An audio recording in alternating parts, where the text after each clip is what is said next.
Hello everyone, Daniel here from the Next Issue Podcast. On today's video, I'll be doing a review of Andor Episode 5. Uh, wow, this series just continues to be really fun. Let me give you a quick synopsis of the episode, talk about some of the people behind the scenes. In this episode, Cassian must carefully navigate the distrust inherent in being a new member of a secret operation. So we're getting caught up with the team. They're getting to know Cassian, but always, with the rebellion, there's always mistrust in introducing new elements, which is completely fair, I think. So that's what this episode centered around. There's a few other things that I'll talk about. So let's talk about some of the creators behind this episode. This episode was directed by Susanna White, written by Dan Gilroy and Tony Gilroy, obviously based on material created by George Lucas. This episode stars Diego Luna as Cassian Andor, Denise Go as Dedramiro, Stellan Skarsgård as Luthen Rael, which we didn't see much of him this time around. Um, we also have Genevieve O'Reilly as Mon Mothma, who has a very interesting subplot. And yeah, we have a lot more Imperial people, and of course the people that Cassian is being the people that Cassian's working with right now. One of whom I don't have the actor's name, but he was also the brother in The Bear. If you've seen that, he's a very intense. I think his character's name is Skeens.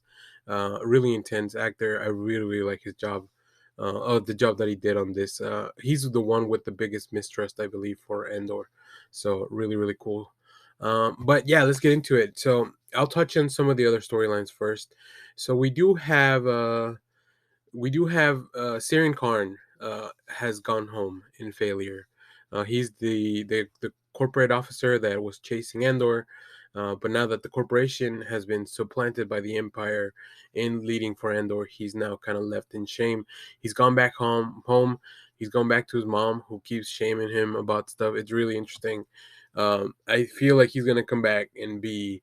I think him and the new supervisor Grandy, who we were introduced to, they had very small roles in this episode, but I think both of them together are gonna be Andor's biggest threat. So that'll be interesting to see in the future. Also, we didn't see much of Stellan Skarsgård, Luthen Rael. He's just at this point waiting for the call, really, to see how the mission went. Um, we do have a little bit of a larger subplot with Genevieve O'Reilly, who's living this. She's Mon Mothma. She's leading this double life, right? She's helping out with the rebel cause, but she's also like a Coruscant elite.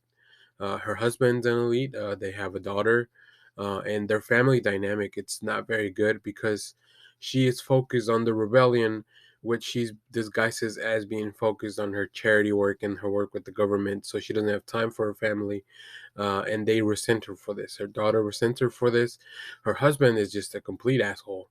So it's something interesting because as important as Mon Mothma has been from the beginning, I don't think we ever got a look at what was kind of driving her motivation. So really interesting. Genevieve Riley does a fantastic job. I'm really glad to see her back for this. And all right, now let's get into the thick of it. So yeah, we are at the camp with the rebels. We're getting ready for this heist. I believe the heist will happen probably next episode. We're very close, but this one was all about figuring out why each one of those characters is there. This was the episode where we learn what's driving each one of these rebels on different levels, and they're a very fun team to follow. And I think Diego Luna just has a really good dynamic and chemistry with the team because he is the outsider. He is being mistrusted, but he's also very blunt, very honest to them. So all that stuff, a lot of the stuff that comes to the surface, but hopefully they'll work through it, and this mission will be a success. I want to see them. One of the things that they've done is that they've made me. I mean, I always root for the rebels, but they've made me like these guys immediately right off the bat. I think if they had accepted Cassian immediately, that would have not been the case. But the fact that they are so like they're acting like humans, like they would, yeah, it really makes it really interesting. Very similar to some of the dynamics we saw in Rogue One, and that's the other thing. This show. is really building like a lot of those blocks of like why Cassian is the way he is when we meet him at the beginning of Rogue One. So very, very much like that's just really fun. Once again, this show continues to look great. I really love how they like Coruscant is such a big city that they could do more shows on it and still explore new ways there. There's a real claustrophobia to some of the imperial places, like the offices. They're so white. They just look like I don't know. It feels like you could go crazy being in there, at the imperial offices. Um, Everything looks so sanitized, and it's very weird. It's very weird, especially in contrast with the way, like where the rebels are working, right? They are working in the wild, guerrilla style operations.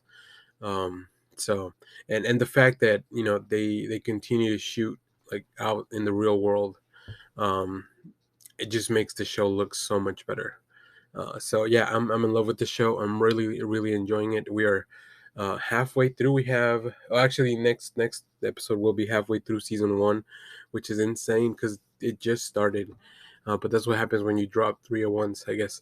But yeah, stay tuned because we'll have more coverage of Andor and other stuff.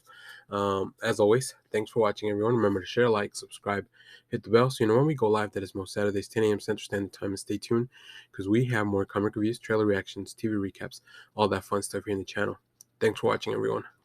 Bye bye.